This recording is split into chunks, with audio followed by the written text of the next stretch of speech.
राधा स्वामी जी। बाणी बाणी राधा स्वामी दयाल सतनाम सतपुरुष की। आज की सत्संग वीडियो का विषय है, जब भी कोई सद्गुरु संत जीवित होता है तब हम उसे स्वीकार नहीं कर पाते, परंतु जब वो सद्गुरु विदा हो जाता है यानी देह छोड़ देता है, तब हम उसकी पूजा अर्चना करने लगते हैं, उसके बारे में गुणगान करने लगते हैं। जैसे जीसस हुए, गुरु नानक हुए और भी अन्य अन्य संत हुए। बहुत से सद्गुरुओं को हमने बहुत ज़्यादा दुख दिया। कई गुरुओं को हमने तवों पर बैठा दिया, गरम तवों पर। कईयों के शीश काट दिए, कईयों को सूली चढ़ाया, कईयों को जहर दे दिया गया। परंतु जब वो चले गए तब हम उनकी बहुत ज़्यादा इज्जत करते हैं। तो ऐसा क्यों है कि जीवित सद्गुरु जब होता है तो हम उसे स्वीकार नहीं कर पाते हैं, हम उसे क्यों नहीं मान पाते हैं? तो चलिए इसी विषय के संदर्भ में आज की सत्संग वीडियो आरंभ करते हैं। गुरु प्यारी सत्कारयोग सत्संगत जी, आप सभी के भीतर बैठे परमात्मा को मेरा प्रणाम, आप सभी के चरणों में मेरा प्रणाम। विनती करना चाहता हूँ, जिन लोगों का भी मन चंचल है, भजन सिमरन में नहीं लगता, तो वो व्यक्ति इस वीडियो को पूरा सुनने की कृपालता ज़रूर करें जी। हो सकता है कहीं ना कहीं इस वीडियो में आपके प्रश्न का जवाब मिल जाए, आप लोगों का मन थिर हो जाए, जिससे कि आप भजन सिमरन में तरक्की कर पाएँ।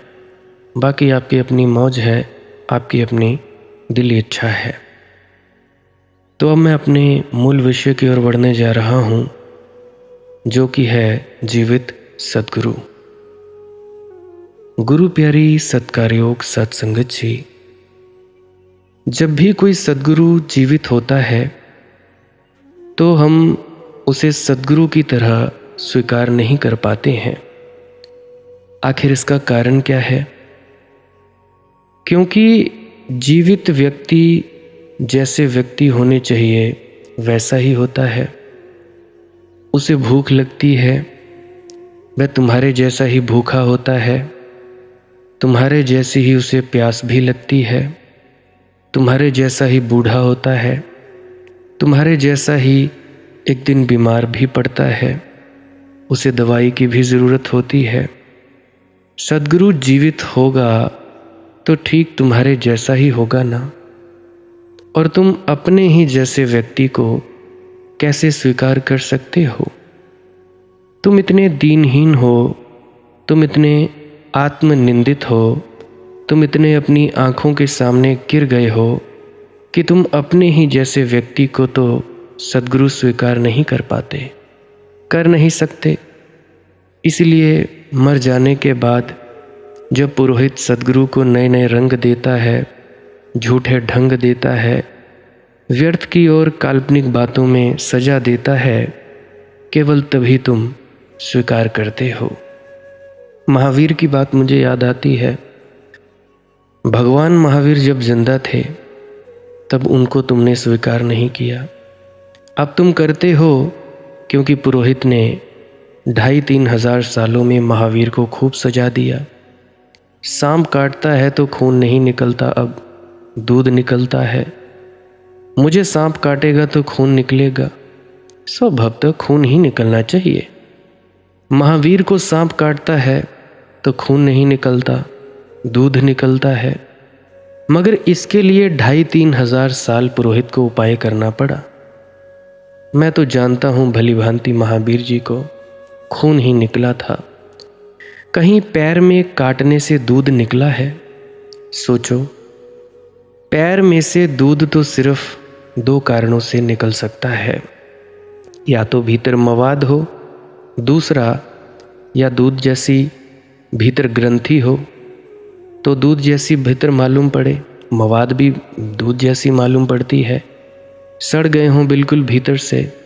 दूसरा उपाय कि पैरों में कोई ग्रंथि हो, जैसा कि माँ के स्तन में होती है, जिससे खूब जो खून होता है वो दूध बनता है।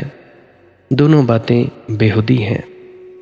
महावीर के पैर में स्तन की ग्रंथि या महावीर का पैर भीतर सड़ा हुआ। और तुम थोड़ा सोचो तो, अगर महावीर में दूध भरा होता तो कब का दही न बन गया होता। दूर से गंधाते, कहीं भी निकल जाते तो लगता कि कोई सड़ी पुरानी दही की मटकी जा रही हो। कोई उसी दिन अचानक दूध निकल आता, पहले से भरा होना चाहिए कि सांप को देखकर एकदम दूध बन गया। महावीर को पसीना नहीं निकलता। पंडित पुरोहित कहते हैं शरीर में कोई 7-8 करोड़ छिद्र हैं, छेद हैं। उन छिद्रों से शरीर सांस लेता है। तुम नाक से ही सांस नहीं लेते।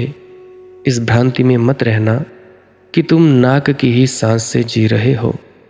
अगर तुम्हारे पूरे शरीर पर पोत दिया जाए तेल, तो सिर्फ नाक को छोड़कर और तुमको नाक से सांस लेने दी जाए तो भी तुम 3 घंटे में मर जाओगे। 3 घंटे से ज़्यादा जिंदा नहीं रह सकोगे। अकेले नाक के सहारे बस 3 घंटे जिंदा रह सकते हो। अगर तुम्हारे सारे छिद्र बंद कर दिए जाएं, कोई भी ऊपर चिकनी चीज़ पोत कर, उन्हीं छिद्रों से पसीना बहता है। पसीना उन छिद्रों को साफ करने का उपाय है, उन पर धूल ना जम जाए। जैसे आँख के पीछे आंसुओं की ग्रंथि है, आँख में ज़रा सी धूल पहुँच जाए तत्क्षण आँख गीली हो जाती है, आंसू उतर आता है। वह आंसू उपाय है धूल को बहा ले जाने का। ऐसे ही जब तुम्हारे छिद्रों पर धूल जम जाती है, जो कि प्रतिक्षण जमती है, और जितनी महावीर को जमती होगी उतनी और किसको जमेगी भाई। नंग धड़न घूमोगे बिना जूते और चप्पल के, और उस ज़माने की भारत की सड़कें सोचो ज़रा, अभी भी नहीं सुधरी हैं। उस ज़माने की तुम सोचो, बिहार में और धूल ही धूल उड़ती रही होगी। धूप धाप में नग्न घूमते महावीर धूप से लद जाते होंगे, और शास्त्र कहते हैं कि जी पसीना नहीं बहता। क्या महावीर पत्थर के हैं तो पसीना नहीं बहेगा?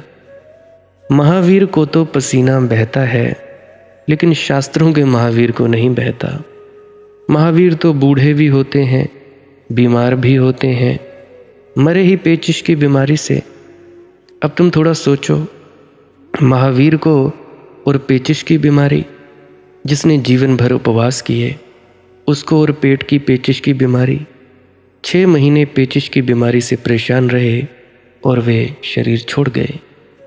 लेकिन शास्त्रों के महावीर को हमने लीपा पोती करके खड़ा कर दिया है कि ना उन्हें भूख लगती है, ना उन्हें प्यास लगती है, ना पसीना बहता है, ना मल मूत्र का निष्कासन होता है। अब तुम्हें लगता है कि यह व्यक्ति हमसे ऊपर उठ गया, दूर चला गया, बहुत दूर चला गया।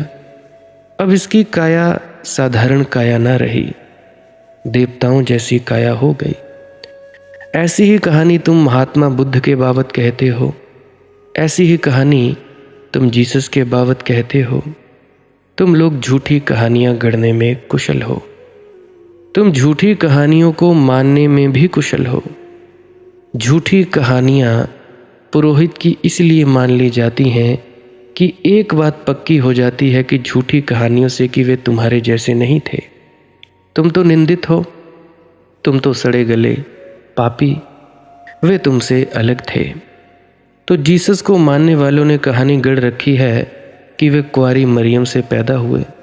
अब तुम ज़रा सोचो, कुंवारी लड़कियों से कोई पैदा होता है? लेकिन यह कहानियों का राज है। ये कहानियाँ उन्हें विशिष्ट बना देती हैं, तुम्हारे जैसा नहीं रहने देती। इतनी यही खूबी है इनकी। और जैसे ही वे तुम्हारे जैसे नहीं रह जाते, तुम्हारे दलित, पद दलित चित्त आत्मनिंदित भाव अंगीकार कर लेते हैं कि वे सद्गुरु होंगे, वे तीर्थंकर होंगे, वे अवतार होंगे। तो जीवित सद्गुरु स्वीकृत नहीं होता। जीवित जीसस को तो सूली लगाते हो तुम, जीवित महावीर के कानों में कीलें ठोकते हो, पत्थर मारते हो। जीवित बुद्ध का तो तुम जगह जगह अपमान करते हो। हाँ, मर जाने पर पंडित पुरोहित ठीक से ढांचा खड़ा करते हैं, साज सवार कर एक झूठी प्रतिमा निर्मित करते हैं। फिर उस झूठी प्रतिमा की पूजा चलती है और इसके पीछे राज इतना ही है कि तुम निंदित किए गए हो। मैं तुम लोगों का सम्मान करता हूँ क्योंकि मुझे लगता है तुम्हारी निंदा तुम्हारे भीतर बैठे परमात्मा की निंदा है। अब तुम में से कई कहते हो कि हम पापी, मुझ पापन को कौन देखे या मुझ पापी को कौन जाने।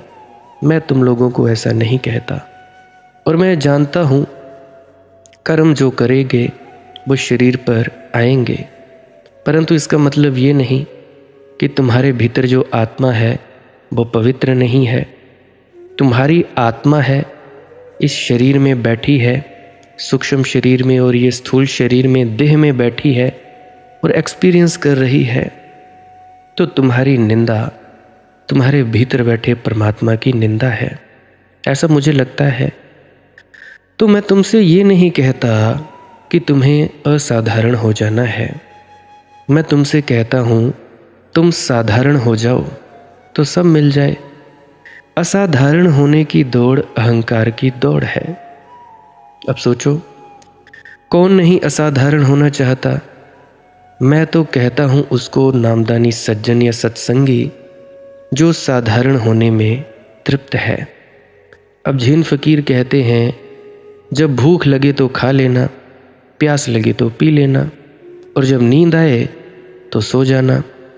इतने सरल हो जाओ, इतने सीधे हो जाओ, परंतु हम पता नहीं क्या क्या तरकीबें उठाते हैं कि हम असाधारण हो जाएं। कुछ ना कुछ ऐसा काम कर दें, चाहे संसारिक जगत में, और दूसरी तरफ हम परमार्थ में आते हैं तो हम परमार्थिक जगत में भी ऐसा करना चाहते हैं।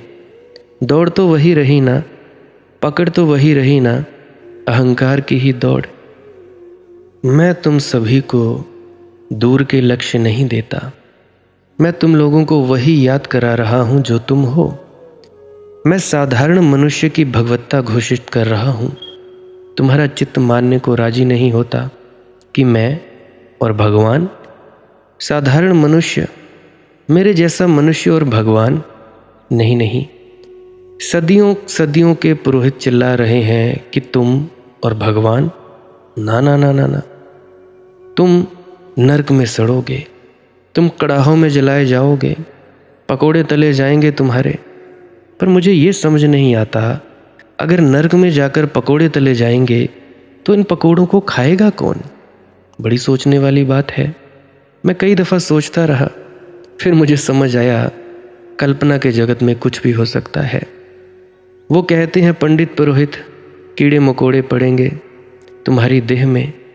तुम और भगवान, सदियों के पुरोहित के खिलाफ, सदियों की उनकी गूंज के खिलाफ मैं तुम्हें एक नई बात कह रहा हूँ। लेकिन ये नई बात नई भी है और नई भी नहीं है, क्योंकि यही सदा संतों ने कहा है, महात्माओं ने कहा है, उपनिषद यही कहते हैं, वेद यही कहते हैं, बाइबल यही कहती है।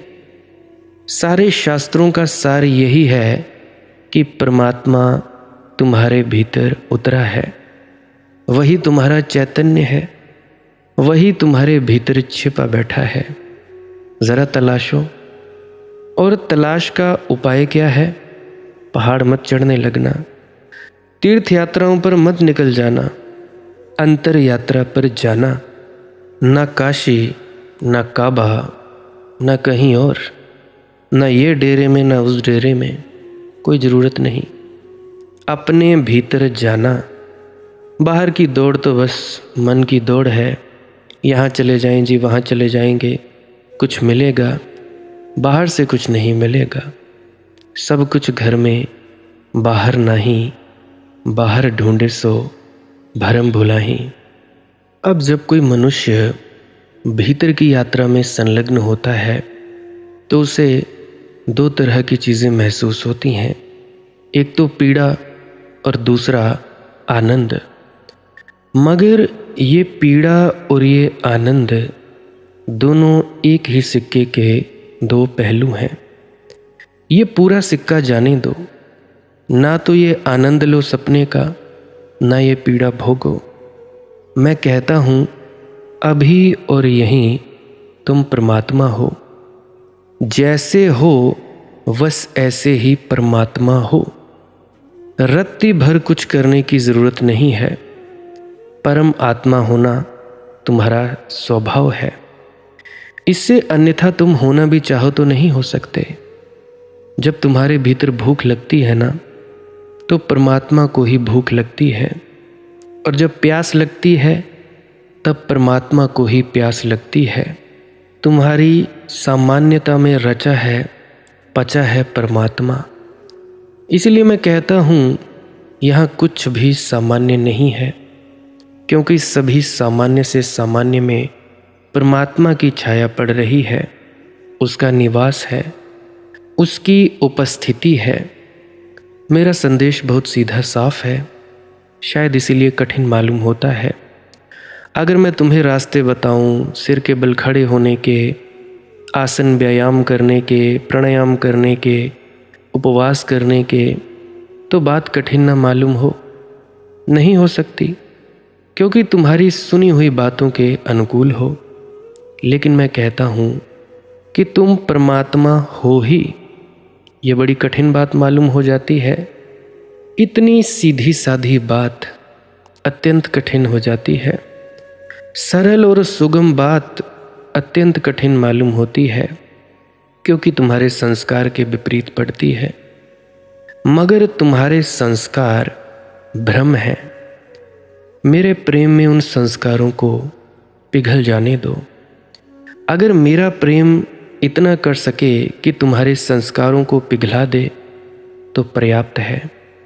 पुरानी धारणाओं को बह जाने दो, इस बाढ़ में बह जाने दो।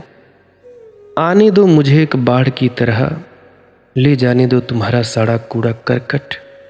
वही मैं कर रहा हूँ प्रतिदिन। रोज सवेरे आता हूँ एक बाढ़ की तरह, तुम्हारे कूड़े करकट को बहा ले जाना चाहता हूँ। तुम सिर्फ पकड़ो मत उस कूड़े करकट को, बस इतना ही करो। मैं तुम्हारे चित्त को साफ कर लूँगा, क्योंकि वे संस्कार असत्य हैं। उनको बहा ले जाना कठिन नहीं है। सिर्फ सत्य को नहीं बहाया जा सकता, असत्य को बहा ले जाना तो बहुत आसान है। असत्य की कोई जड़ें नहीं होती, असत्य तो कल्पना का जाल है। ये बात बिल्कुल ही शुभ है कि बहुतों के मन में मेरे प्रति प्रेम जगा। अब इतना ही करो, इतनी ही प्रार्थना है। ये बाढ़ जब भीतर के कचरे को बहा ले जाने लगे, संस्कारों का कचरा, तो बहने देना। और ध्यान रखना, तुम सब ने उस कचरे को अपनी संपत्ति समझा है। ऊंचे ऊंचे ख्याल, ऊंचे ऊंचे शिखर, आध्यात्म की बड़ी बड़ी बातें, सब कचरा है। क्योंकि जब तक अनुभव नहीं हुआ है तब तक सब व्यर्थ है, बकवास है। तुम सभी का ये जो सीखा सिखाया जानकारी का ज्ञान है, कूड़ा कचरा है। इसीलिए मन पकड़ने का होगा, जोर से पकड़ने का होगा। मैं कहता हूँ मेरे साथ जो होने को राजी हुए हैं, उनको सिर्फ एक काम करना है, अपने मन की किसी धारणा को पकड़ना नहीं है। और जब बाढ़ उसे ले जाने लगे तो नमस्कार कर लेना है कि जाओ। चुपचाप बह देने देना अपनी इस धारणाओं को। धीरे धीरे चित्त निर्भर हो जाएगा, धीरे धीरे चित्त निर्मल हो जाएगा। समाज ने जो छाप छोड़ी है चित्त पर, मिट जाएगी। चित्त कोरा का कोरा हो जाएगा। उसी कोरे चित्त में परमात्मा का अनुभव होता है। ज्ञान से नहीं होता परमात्मा का अनुभव, अज्ञान से होता है।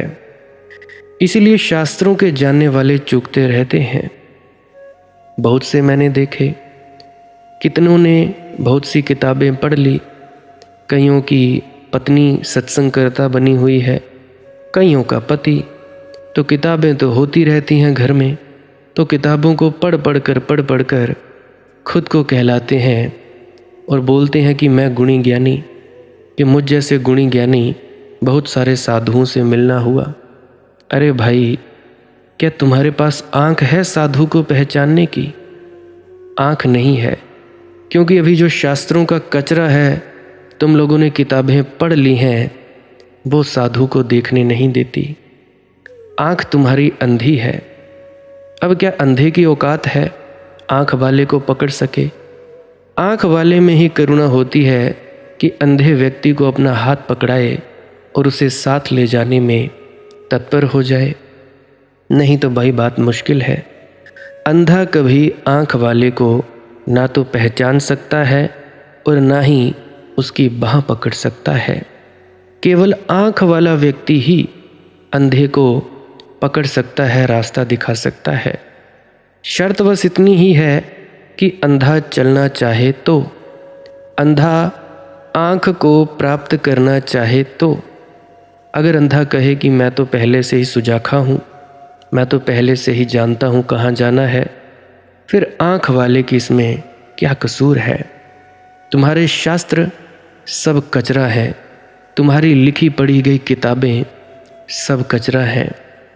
शुरुआत में ठीक है, परंतु जब सद्गुरु आ जाए तो इन सब किताबों को जला डालना, क्योंकि ये तुम्हारे दिमाग को भ्रष्ट ही करेंगी। मैं तुम में से कईयों को देखता हूँ, दिमागों को भ्रष्ट किया हुआ है। सोचते हो कि रूहानी मंडलों की ये चीज़ें होंगी, पढ़ रखा होगा किसी किताब में, हालांकि जब भीतर जाते हो तो बात कुछ और ही होती है। बाहर के किताबी शब्दों का अंदर के अनुभव से कोई मेल नहीं होता। जब मेल नहीं होता तो जो मन है वो कहता है शायद हम गलत दिशा में जा रहे हैं। बेशक चाहे सही दिशा में ही जा रहे होंगे, परंतु तुमने पुराने शास्त्रों को पकड़ रखा है तो तुम्हारी यात्रा वहीं की वहीं रुक जाती है। अब शब्दों में बोलना तो पड़ेगा, कोई ना कोई शब्दों का उपयोग तो करना पड़ेगा।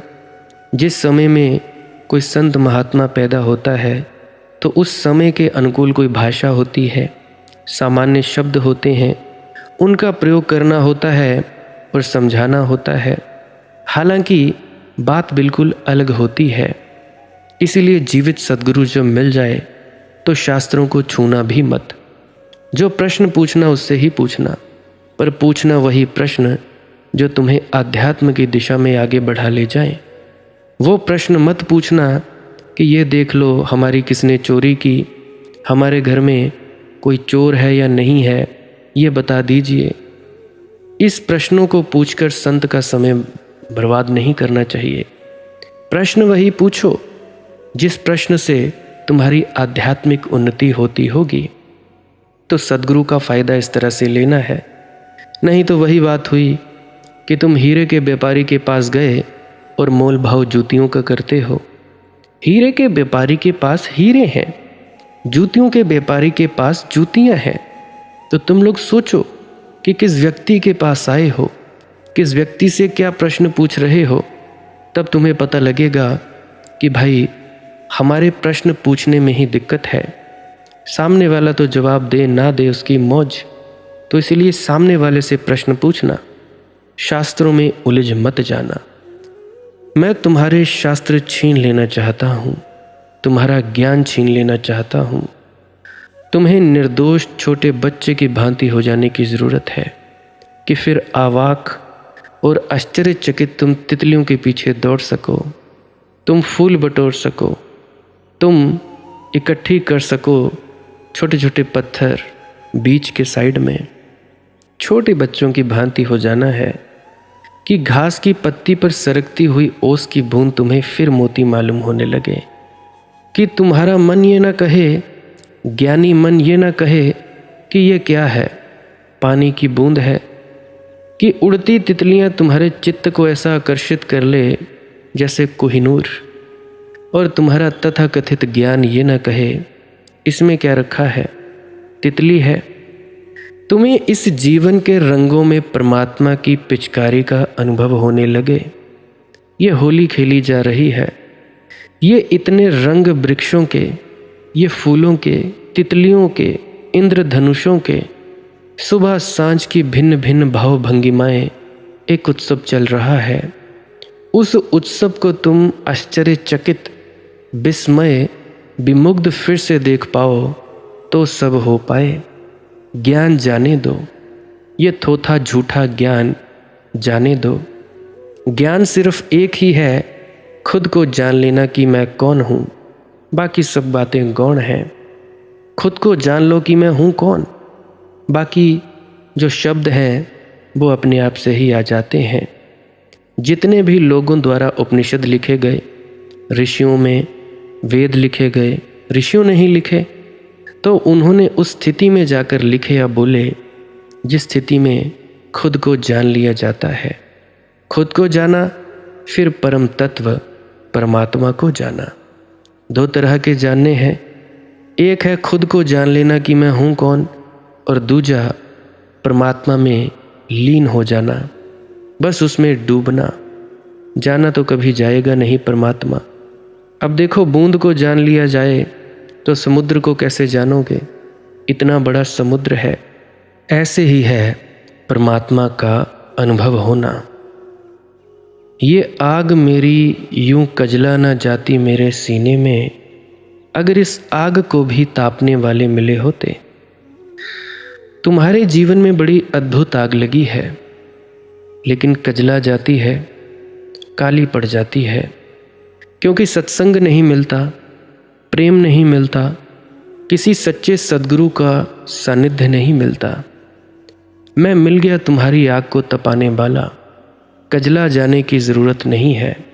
निखरो, इस आग को उजलने दो, बढ़ो, आगे बढ़ते चले जाओ, पीछे मुड़कर नहीं देखना।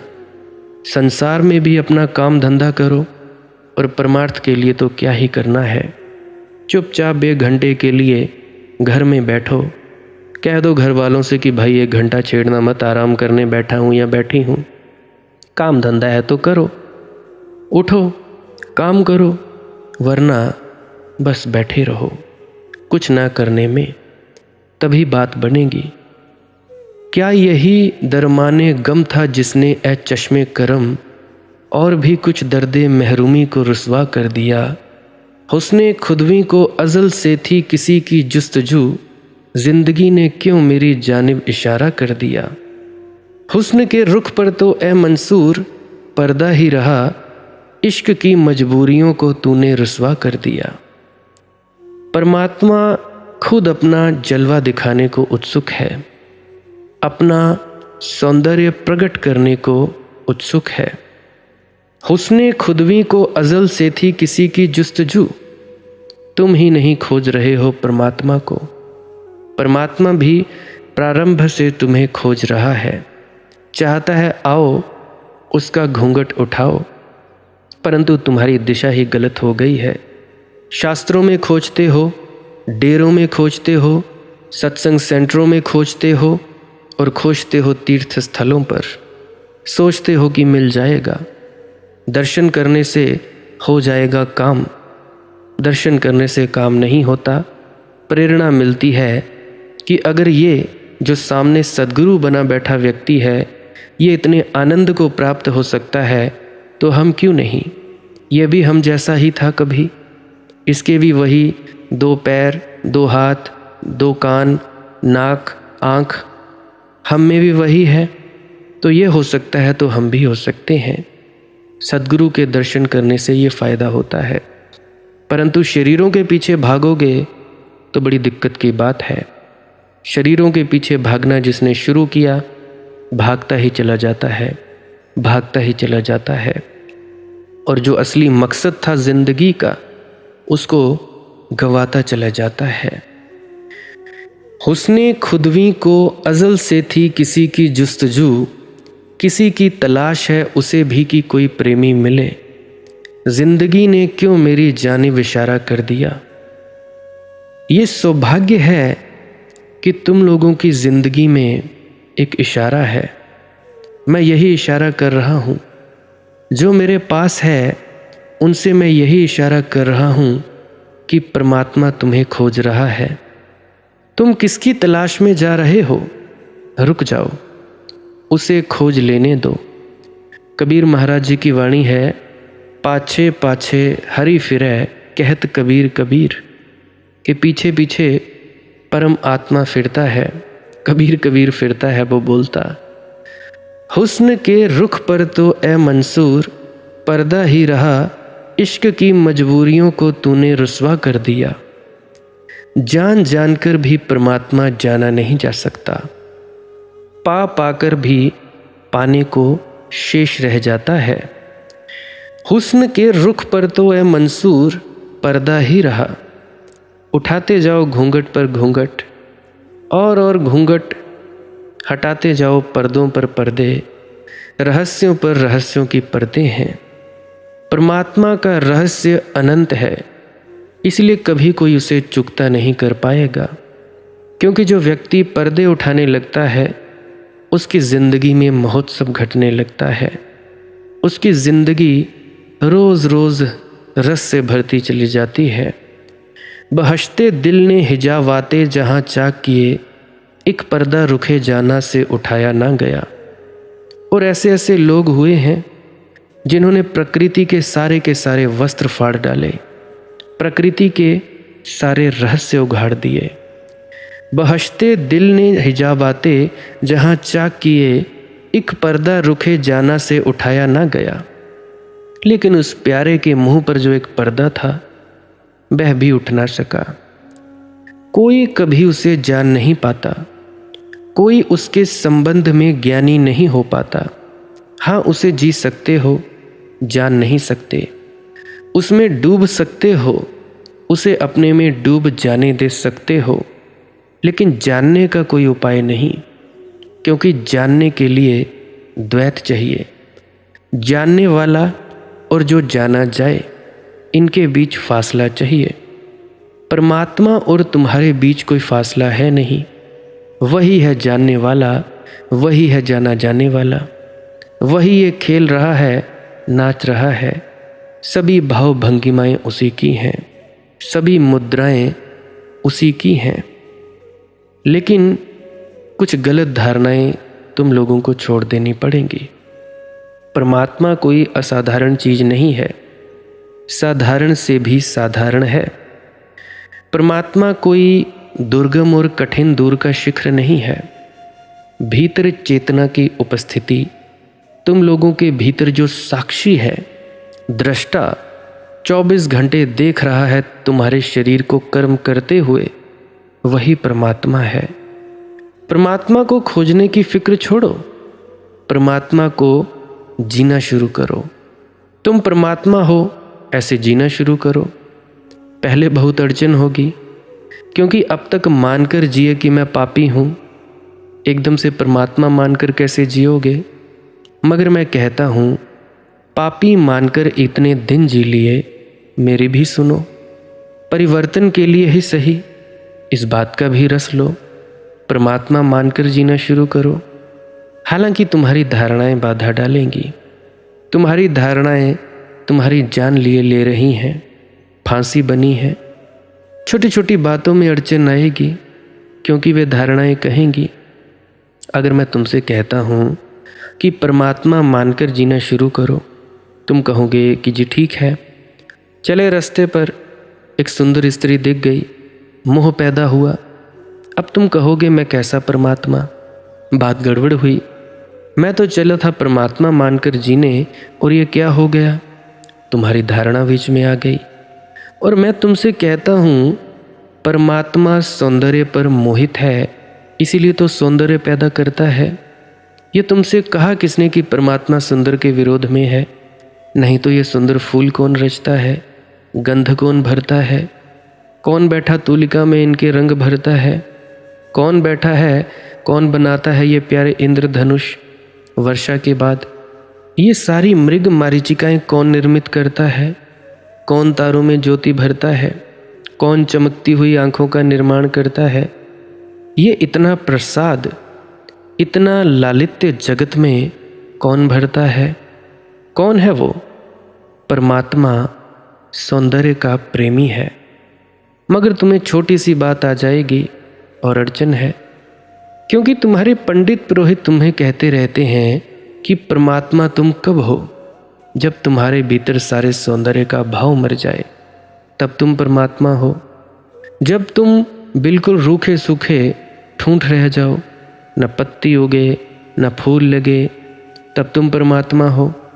अभी तुम में पत्ती लगेगी, तुम कहोगे ये क्या मामला है भाई, ये पत्ती क्यों लग रही है? तो इस तरह से परमात्मा ही परमात्मा है हर जगह। अभी हाल ही में पिछले दिनों में एक व्यक्ति ने प्रश्न पूछा कि भाई आप कहते हैं कि सद्गुरु के पास जब हीरे जवाहरात मिल जाते हैं तो कंकड़ पत्थर छूट जाते हैं, तो फिर भी हमारी वासनाएं क्यों नहीं छूट रही? मैं कहता हूँ ये वही धारणाएं, वही पिटी पिटाई धारणाएं, वही कचरा तुम्हारे सिर में भरा हुआ है। मैं तुम लोगों से कुछ छोड़ने को कह कहाँ रहा हूँ, मैं तुमसे ये कह रहा हूँ सब उसका है ऐसे जियो। वह सुंदर स्त्री भी वही है और तुम्हारी आंख में उस सुंदर स्त्री के कारण जो ओझ आ गया है वह भी वही है, ऐसे जियो। तुम ये भेद क्यों मानकर चल रहे हो? इस भेद को कब छोड़ोगे? मुझे रोज सुनते हो मगर वही पुरानी धारणाएं बचाए बैठे हो, छाती से लगाए बैठे हो, नाप तुल करते रहते हो। अभी तक ऐसा नहीं हुआ, अभी तक वीतरागता पैदा नहीं हुई, अभी तो राग पैदा हो रहा है। मैं तुमसे कहता हूँ राग भी उसी का है। जिस दिन तुम सब उसी का है ऐसा समर्पण कर दोगे, उसी को मैं वीतरागता कहता हूँ। राग मरेगा नहीं वीतरागता में, सिर्फ अहंकार केंद्र न रह जाएगा राग का, परमात्मा राग का केंद्र रह जाएगा। सब उसका है और उसका ही है। एक और व्यक्ति ने प्रश्न पूछा था कि भाई संत भी कहते हैं और आप भी कहते हो कि सब उसकी मर्जी पर छोड़ दो, मगर ये पता कैसे चले कि कौन सी हमारी मर्जी है और कौन सी उसकी मर्जी है? खूब मजे की बात पूछते हैं। अपनी मर्जी अभी भी बचाए हुए हो, पुराने संस्कार बाधा डालते हैं। पुराने संस्कार कहते हैं कि ये तो ठीक बात है, सब उसकी मर्जी पर छोड़ दें, मगर ये कैसे पता चलेगा कि ये मर्जी हमारी कि उसकी? तुम हो ही नहीं, वही है। तुम्हारी मर्जी हो कैसे सकती है? तुम मेरी बात समझ नहीं पाते, क्योंकि वे सारे जाल जो तुम्हारे चित्त में बैठे हैं उनके बीच से ही मेरी बात को गुजरना पड़ता है। वह जाल मेरी बात को विकृत कर देता है। मैं कह रहा था उसके सिवाय और कुछ है ही नहीं, उसकी ही मर्जी है। अब तुम्हारे सामने एक नया सवाल खड़ा हो गया कि यह पक्का कैसे पता चलेगा कि यह उसकी मर्जी या मेरी मर्जी? तुम हो ही नहीं, इसलिए जो भी है उसी की मर्जी है। नए नए सवाल उठते जाएंगे तुम्हारे भीतर, क्योंकि धारणाएं तैयार हैं, अभी गई नहीं है तो सवाल उठेगा। फिर कोई बुरा कर्म करने वाले का सवाल उठा कि मैं करूँगा क्या? जैसे कि चोरी करने का सवाल उठा, फिर मैं क्या करूँगा? जिसने सच में सब कुछ छोड़ दिया है वह चोरी का ख्याल भी उसी पर छोड़ेगा। वह कहेगा तेरी मर्जी, चोरी करवाना है चोरी करवा। इसका यह मतलब नहीं कि चोरी में पकड़े नहीं जाओगे, क्योंकि परमात्मा ने करवाई तो पकड़े क्यों गए? अब पकड़ाए जाना भी उसकी मर्जी, तो पकड़े गए। इसका यह मतलब नहीं कि मजिस्ट्रेट छोड़ देगा कि हमने तो परमात्मा की मर्जी से किया था, मजिस्ट्रेट में भी उसी की मर्जी है। मुझे एक बात याद आती है। एक सद्गुरु के पास एक शिष्य वर्षों रहा। वह सुनता था कि सब में परमात्मा है, कण कण में उसी का वास है। एक दिन राह पर भीख मांगने गया। एक पागल हाथी भागा उस गरीब शिष्य की तरफ, मगर उसने सोचा कि गुरु कहते हैं आज प्रयोग ही करके देख लें कि सब में उसी का वास है, कण कण में है, तो इतने बड़े हाथी में तो होगा ही, निश्चित होगा, बड़ी मात्रा में होगा। गणित ऐसे ही चलता है कि जब कण कण में है तो इस हाथी में तो सोचो कितना नहीं होगा। एकदम लावालब भरा है। खड़ा ही रहा, डर तो लगा बहुत, भीतर से कई बार भाव भी उठा कि भाग जाऊं। उसने कहा, लेकिन आज अपनी नहीं सुनना है। भीतर बहुत बार चित्त हुआ कि भाग जाऊं, मार डालेगा, ये चला आ रहा है बिल्कुल पागल, पता नहीं रुकेगा कि नहीं रुकेगा। मगर उसने कहा, अब आज प्रयोग ही करके देख लें। जब वही है, महावत भी चिल्ला रहा है हाथी का कि भाई रास्ता हट, भाग जा, पागल है हाथी, बच जा, कहीं भी दुकान में प्रवेश कर जा, आसपास के किसी मकान में छिप जा। मगर उसने कहा कि चिल्लाते रहो, महावत की कौन सुने, जब वही सब में है, जो होना सो वह हुआ। हाथी ने उसे बांधा अपनी सूंड में और फेंक दिया। कोई बहुत दूर फेंका, हड्डी पसली चकनाचूर हो गई। बड़ा दुखी हुआ कि ये क्या मामला है भैया, कण कण में उसी का वास, इतने बड़े हाथी में नहीं। लंगड़ाता टूटा फूटा वापस गुरु के पास पहुंचा। बोला कि सब वेद वेदांत व्यर्थ, सब बकवास है, कण कण में क्या, हाथी में भी उसका वास नहीं है। गुरु ने पूछा, लेकिन महावत ने कुछ कहा था? कहा, हाँ, चिल्ला रहा था कि पागल है यह हाथी। और तेरे हृदय में कुछ हुआ था? कहा कि हाँ, हृदय भी चिल्ला रहा था कि हाथी पागल है। मगर मैंने कहा एक बार तो प्रयोग करके देख लें, उसकी मर्जी। उस गुरु ने कहा, महावत में भी उसी की मर्जी थी और तेरे भीतर भी वही चिल्ला रहा था।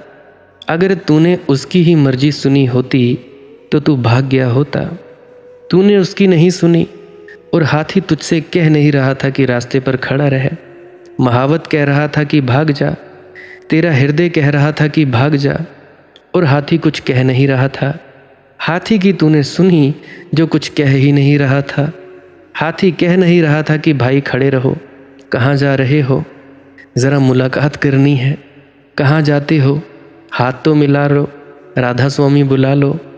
हाथी तो कुछ बोल नहीं रहा था। जो नहीं बोल रहा था उसकी तूने सुनी और तेरा हृदय जोर जोर से चिल्ला रहा था। उसने कहा, हाँ, बहुत जोर जोर से चिल्ला रहा था कि हट जाओ, भाग जाओ, जान ले लेगा यह। कहा कि वेदांत में पढ़े हो, फिर कभी प्रयोग कर लेना, आज की क्या जिद ठानी है। और महावत भी चिल्ला रहा था, आसपास के लोग भी चिल्ला रहे थे सड़क के कि भाई बीच में क्यों खड़ा है रास्ते के, भाग जा। गुरु ने कहा, सारा संसार चिल्ला रहा था, मजिस्ट्रेट सजा देगा, लेकिन तब जिसने सब उस पर छोड़ दिया है वह सजा भी स्वीकार करेगा।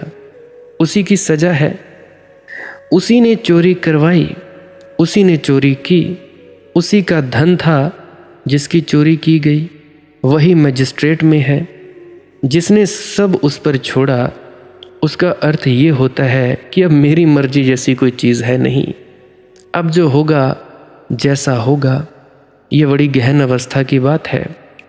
तुम लोग हिसाब किताब लगाते हो कि इसमें मेरी मर्जी कहाँ है, उसकी मर्जी कहाँ है। जैसे कि दो मर्जी हो सकती हैं। लहर की कोई मर्जी होती है? मर्जी तो सब सागर की होती है। क्षण भर को लहर उठती है, नाचती है, गीत गा लेती है, शोरगुल मचा लेती है, फिर खो जाती है। मगर जब लहर नाचती है उत्तुंग, हवाओं से बात करती है, बादलों को छूने की आकांक्षा रखती है, तब भी सागर की ही मर्जी है। ऐसा जान लेने वाला निर्विचार हो जाता है। तो फिर ये सवाल नहीं उठता कि ऐसा क्यों नहीं हो रहा है, वैसा क्यों नहीं हो रहा है। फिर जैसा हो रहा है यही उसकी मर्जी है। अगर उसके मन में यही है कि मेरे हाथ में कंकड़ पत्थर ही रहें, हीरे जवाहरात नहीं, तो कंकड़ पत्थर ही ठीक। तो कंकड़ पत्थर हीरे जवाहरात हैं, क्योंकि उसकी मर्जी है। उसकी मर्जी से ज़्यादा मूल्यवान थोड़े हीरे जवाहरात होते हैं। उसकी मर्जी से हो तो मौत भी जीवन है, उसकी मर्जी से हो तो जहर भी अमृत है। तुम्हारा कूड़ा करकट सब जाने दो, मैं कहता हूँ आने दो मेरी बाढ़।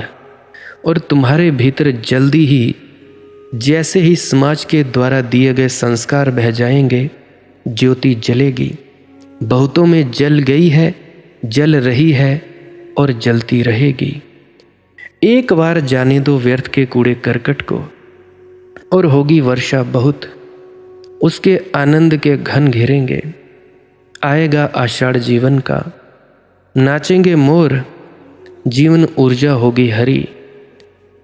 मंद्र मंद्र आगमन सूचना हिये में आन समाई, क्षण में प्राण हुए उन्मादी, कौन हिने अब बरजे।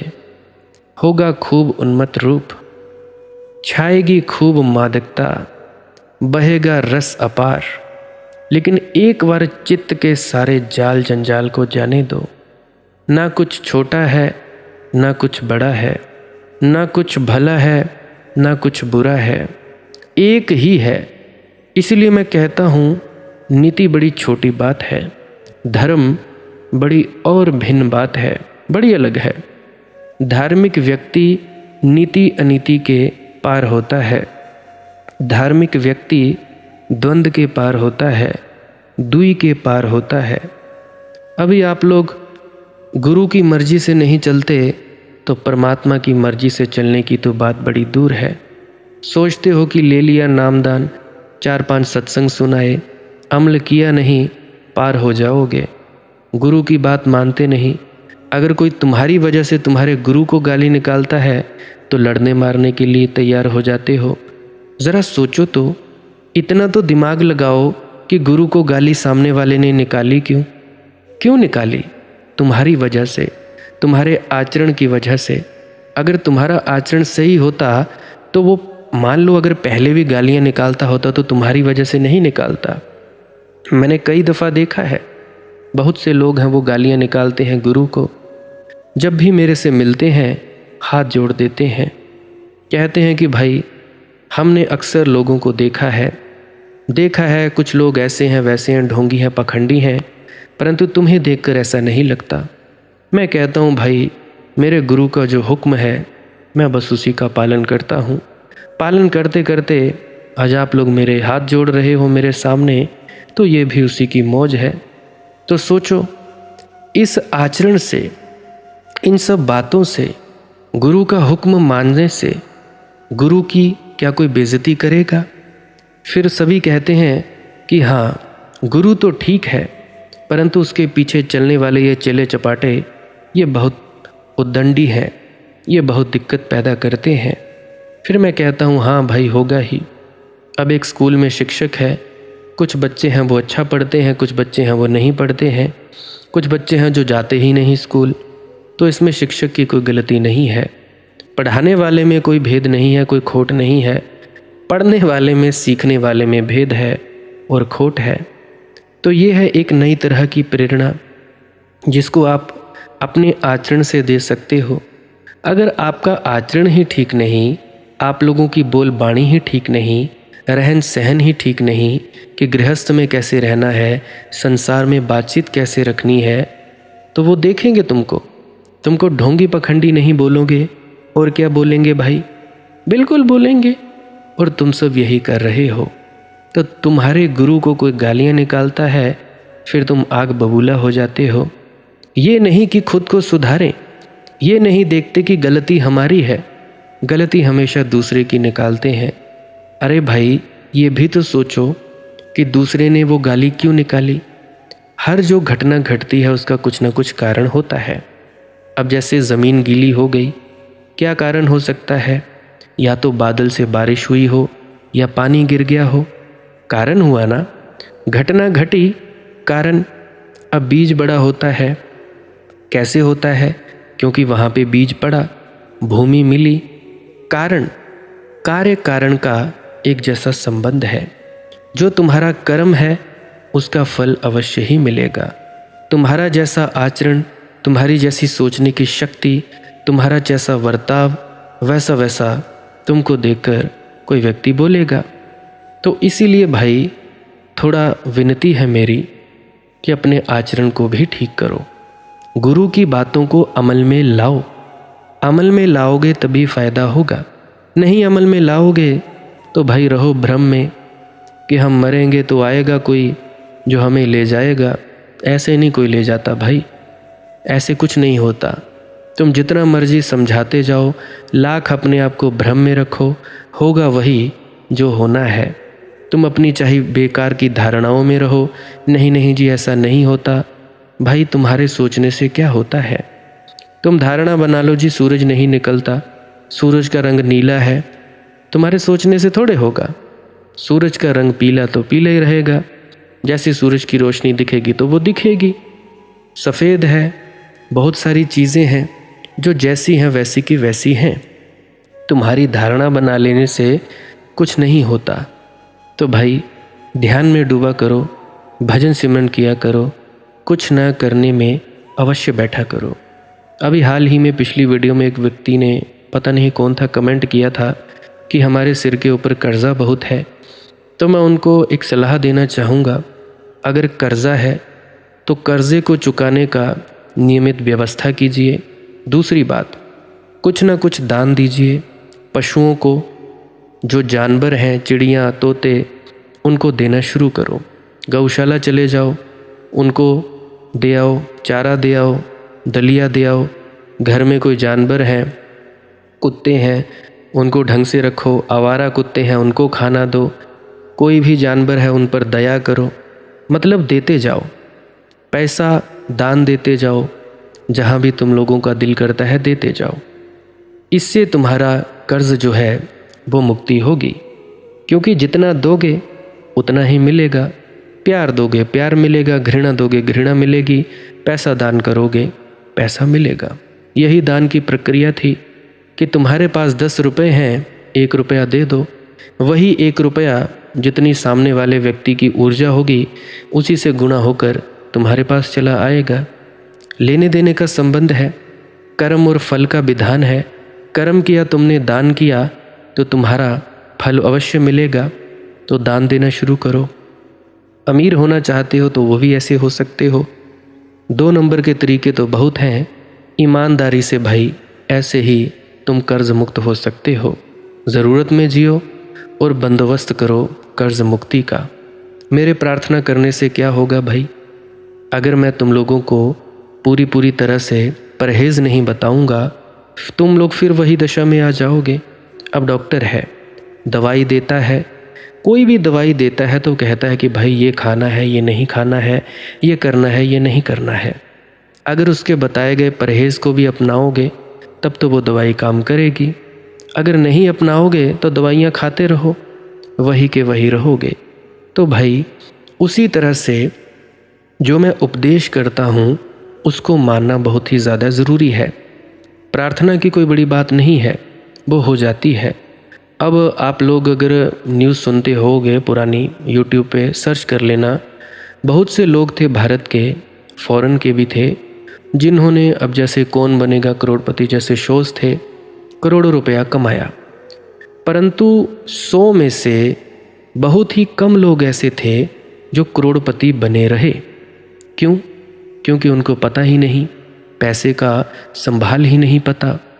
बहुत से लोग थे जिन्होंने करोड़ों कमाए, फिर से 1 डेढ़ 2 3 साल के बाद फिर से वही गरीब के गरीब। तो इसका क्या मतलब है? परमात्मा दया मेहर और बख्शिश भी कर दे, अगर संभालने की ताकत नहीं है क्या करोगे उस चीज़ का? इसीलिए मेरी इस बात को अवश्य मानना। जिसने भी कहा था कि भाई कर्जा है, उसके लिए मैं बता रहा हूँ। पहली बात बंदोबस्त करो, दूसरी बात दान देना शुरू करो जितनी भी सामर्थ्य है, तब बात बनेगी। नहीं तो जिस मर्जी व्यक्ति के पास चले जाओ, लूटेगा ही लूटेगा, कोई स्थायी आपको समाधान नहीं बताएगा। मेरे ख्याल से आप लोग मेरी बात समझ गए होंगे, मेरी बात आपके हृदय में उतर गई होगी। आज के लिए बस इतना ही। भजन सिमरन क्या है, श्वास क्रिया क्या है, वो मैं अभी क्लिप लगा दे रहा हूँ, आप उस क्लिप को भी सुन सकते हो। भजन सिमरन क्या है? भजन और सिमरन 2 अंग हैं। सिमरन है कुछ शब्दों का जाप करना जो आपको आपके सद्गुरु द्वारा बताए जाते हैं। कोई भी जाप हो सकता है, कोई भी शब्द हो सकते हैं। करना क्या है? किसी कमरे में बैठ जाइए, या रात को बैठ सकते हैं, सुबह बैठ सकते हैं, या जब भी आपको फुर्सत के लम्हे मिले बैठ सकते हैं। तो जब बैठें तो शरीर को बिना हिलाए डुलाए बैठना है। जो बैठ नहीं सकता तो वो लेट जाए, जो चौकड़ी नहीं मार सकता वो टांगे सीधी कर ले। कोशिश ये रहनी चाहिए कि ज़्यादा से ज़्यादा वक्त शरीर को बिना हिलाए डुलाए बैठा जाए। उसके बाद अपने शब्दों का जाप शुरू कर दें। आंख बंद रखें आंखों पर ज़्यादा जोर नहीं लगाना है, कोई कष्ट नहीं देना है, नहीं तो सर में दर्द होगा और फिर आप लोगों को परेशानी हो सकती है। तो आपने क्या करना है, चुपचाप शांत होकर बैठे रहना है, शब्दों का जाप शुरू कर देना है। जितनी देर भी आप करना चाहो, आधा घंटा, पौना घंटा, 10 मिनट, 15 मिनट, या जितनी भी आपको आपके सदगुरु द्वारा दिया गया निर्देश है, जितना निर्देश है उसका पालन कीजिए। और उसके बाद दूसरा स्टेप करना बड़ा ही ज़्यादा ज़रूरी है। वो क्या है, वो उसी अवस्था में बैठे रहें या आसन भी बदल सकते हैं। ये जो शब्दों का जाप होता है ये एकाग्रता के लिए होता है, ताकि मन की एकाग्रता आ जाए। और जब मन की एकाग्रता आ जाए फिर दूसरा कदम क्या है, धुन सुनने के लिए बैठना। चुपचाप बैठे रहें, आंख बंद है, शब्दों का जाप बंद कर देना है। और अगर कोई भी आपके गुरु महाराज है, उनको आप स्मरण कर रहे थे, याद कर रहे थे, आंखों के सामने शक्ल ला रहे थे, तो उसको लाना बंद कर दीजिए। शब्द धुन सुन रही है तो सुनते रहिए, आंख बंद करके अंधेरे में ही टिके रहें।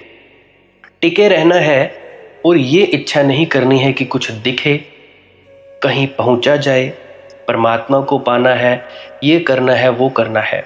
याद रखें, ना कुछ समझना है, ना कुछ देखना है। ऐसे ही अज्ञानी होकर इसी अंधेरे में पड़े रहें। इसी अंधेरे में पड़े रहना है बस। उसके बाद जो होगा सो होगा। और अगर कोई अनुभव हो भी गया तो इससे ये नहीं कि अगली बार फिर से कामना करनी है कि ये वैसे ही हो। कामना ही सबसे बड़ी अड़चन है, इच्छा ही सबसे बड़ी अड़चन है, किसी चीज़ की तृष्णा करना ही सबसे बड़ी अड़चन है, मांग ही वासना है। अगर परमात्मा चाहिए तो कुछ नहीं मांगना है, चुपचाप बस बैठो, अपने आराम में बैठो, अपने विश्राम में बैठो। धीरे धीरे धीरे वो होगा जो होना चाहिए।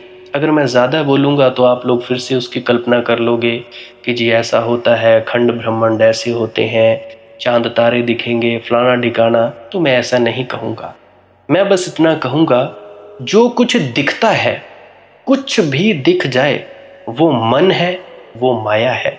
जो नहीं दिखता वही आत्मा है, वही आत्मा में होना है। अब जैसा कि तुम लोग इसी अंधेरे में टिके रहोगे, टिके रहोगे, टिके रहोगे, तो कुछ दिनों के बाद या महीनों के बाद एक प्रकाश आएगा। वो प्रकाश पूरे शरीर में फैलता जाएगा और धीरे धीरे तुम इस प्रकाश के सहारे अपने आप में स्थित होगे। अब देखो, इस प्रकाश को देखने वाले भी तुम हो और इस शब्द धुन को सुनने वाले भी तुम हो। अब जो ये शब्द धुन को सुनता है और प्रकाश को देखता है, ये तुम हो। तो अपने आप में स्थित होना है, अपने आप को जानना ही सच्चा आत्मज्ञान है।